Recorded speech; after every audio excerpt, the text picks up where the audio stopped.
Harry Potter, Book 1, The Sorcerer's Stone. Harry Potter and the Sorcerer's Stone. Chapter 1. The Boy Who Lived. Mr. and Mrs. Dursley, of number 4, Privet Drive, were proud to say that they were perfectly normal. Thank you very much. They were the last people you'd expect to be involved in anything strange or mysterious, because they just didn't hold with such nonsense. Mr. Dursley was the director of a firm called Grunnings, which made drills. He was a big, beefy man with hardly any neck, although he did have a very large mustache. Mrs. Dursley was thin and blonde and had nearly twice the usual amount of neck, which came in very useful as she spent so much of her time craning over garden fences, spying on the neighbors. The Dursleys had a small son called Dudley, and in their opinion, there was no finer boy anywhere. The Dursleys had everything they wanted, but they also had a secret, and their greatest fear was that somebody would discover it. They didn't think they could bear it if anyone found out about the Potters. Mrs. Potter was Mrs. Dursley's sister, but they hadn't met for several years. In fact, Mrs. Dursley pretended she didn't have a sister, because her sister and her good-for-nothing husband were as un-Dursley-ish as it was possible to be. The Dursleys shuddered to think what the neighbors would say if the Potters arrived in the street. The Dursleys knew that the Potters had a small son, too, but they had never even seen him. This boy was another good reason for keeping the Potters away. They didn't want Dudley mixing with a child like that.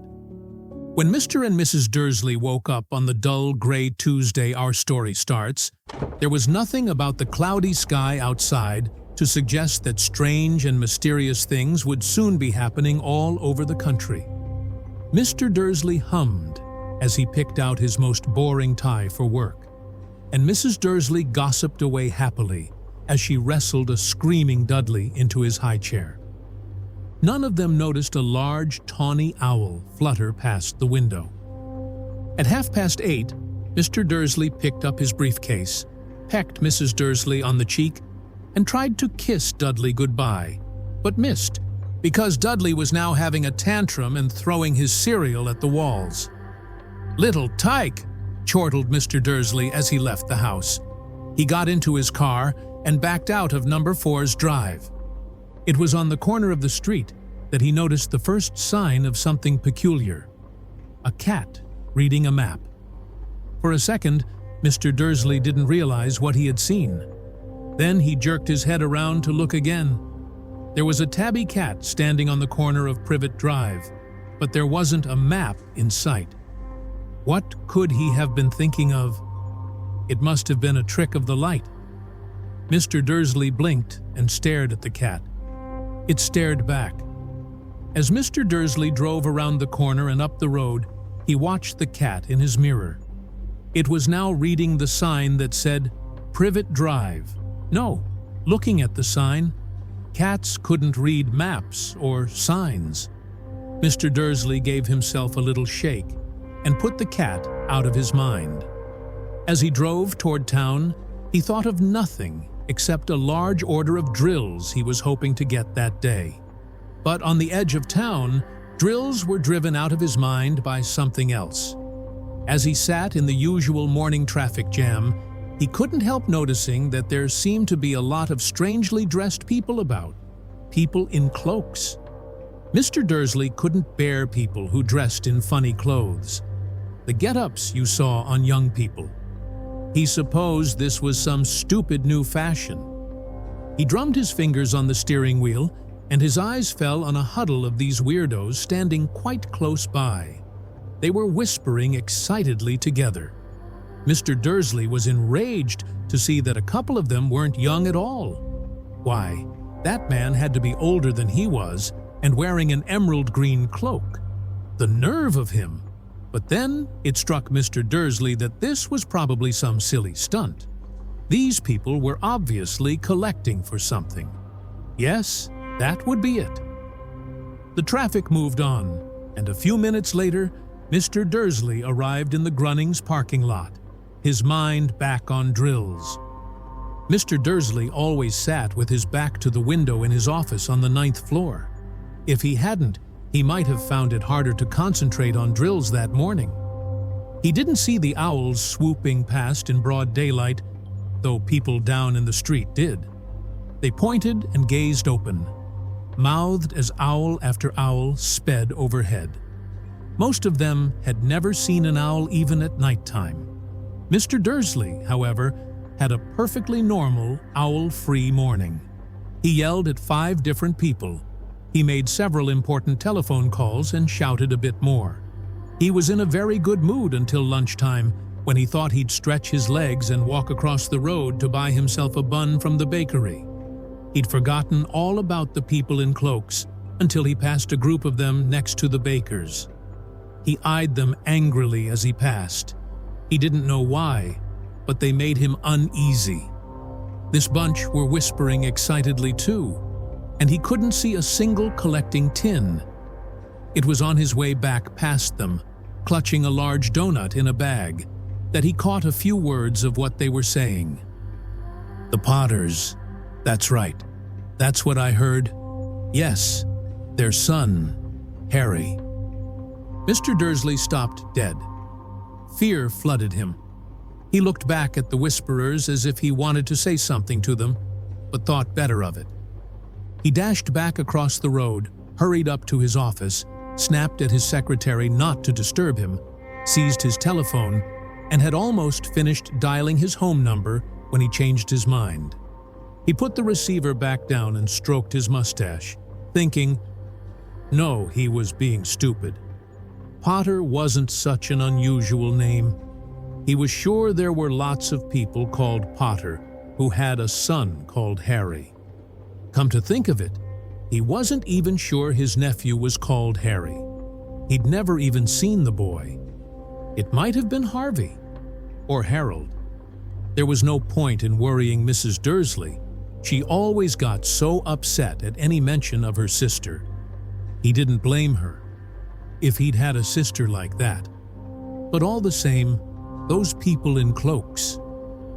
He found it a lot harder to concentrate on drills that afternoon, and when he left the building at 5 o'clock, he was still so worried that he walked straight into someone just outside the door. "Sorry," he grunted, as the tiny old man stumbled and almost fell. It was a few seconds before Mr. Dursley realized that the man was wearing a violet cloak. He didn't seem at all upset at being almost knocked to the ground. On the contrary, his face split into a wide smile, and he said in a squeaky voice that made passers-by stare, "Don't be sorry, my dear sir, for nothing could upset me today. Rejoice, for you know who has gone at last. Even muggles like yourself should be celebrating this happy, happy day." And the old man hugged Mr. Dursley around the middle and walked off. Mr. Dursley stood rooted to the spot. He had been hugged by a complete stranger. He also thought he had been called a muggle, whatever that was. He was rattled. He hurried to his car and set off for home, hoping he was imagining things, which he had never hoped before, because he didn't approve of imagination. As he pulled into the driveway of number 4, the first thing he saw, and it didn't improve his mood, was the tabby cat he'd spotted that morning. It was now sitting on his garden wall. He was sure it was the same one. It had the same markings around its eyes. "Shoo!" said Mr. Dursley loudly. The cat didn't move. It just gave him a stern look. Was this normal cat behavior? Mr. Dursley wondered. Trying to pull himself together, he let himself into the house. He was still determined not to mention anything to his wife. Mrs. Dursley had had a nice, normal day. She told him over dinner all about Mrs. Next Door's problems with her daughter and how Dudley had learned a new word, won't. Mr. Dursley tried to act normally.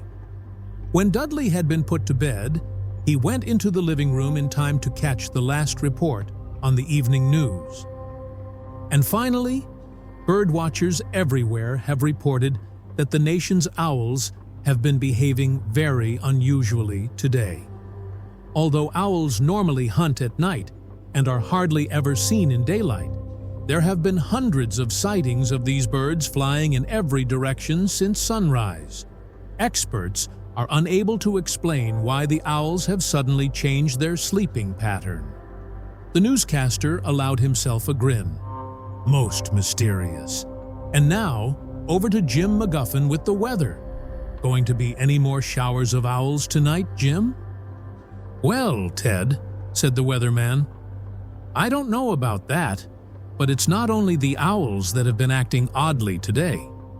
Viewers as far apart as Kent, Yorkshire, and Dundee have been phoning in to tell me that instead of the rain I promised yesterday, they've had a downpour of shooting stars. Perhaps people have been celebrating bonfire night early. It's not until next week, folks, but I can promise a wet night tonight. Mr. Dursley sat frozen in his armchair. Shooting stars all over Britain? Owls flying by daylight? Mysterious people in cloaks all over the place? And a whisper about the Potters. Mrs. Dursley came into the living room carrying 2 cups of tea. It was no good. He'd have to say something to her. He cleared his throat nervously. Petunia, dear, you haven't heard from your sister lately, have you? As he had expected, Mrs. Dursley looked shocked and angry. After all, they normally pretended she didn't have a sister. No, she said sharply. Why? Funny stuff on the news, Mr. Dursley mumbled. Owls, shooting stars, and there were a lot of funny-looking people in town today. So? Snapped Mrs. Dursley.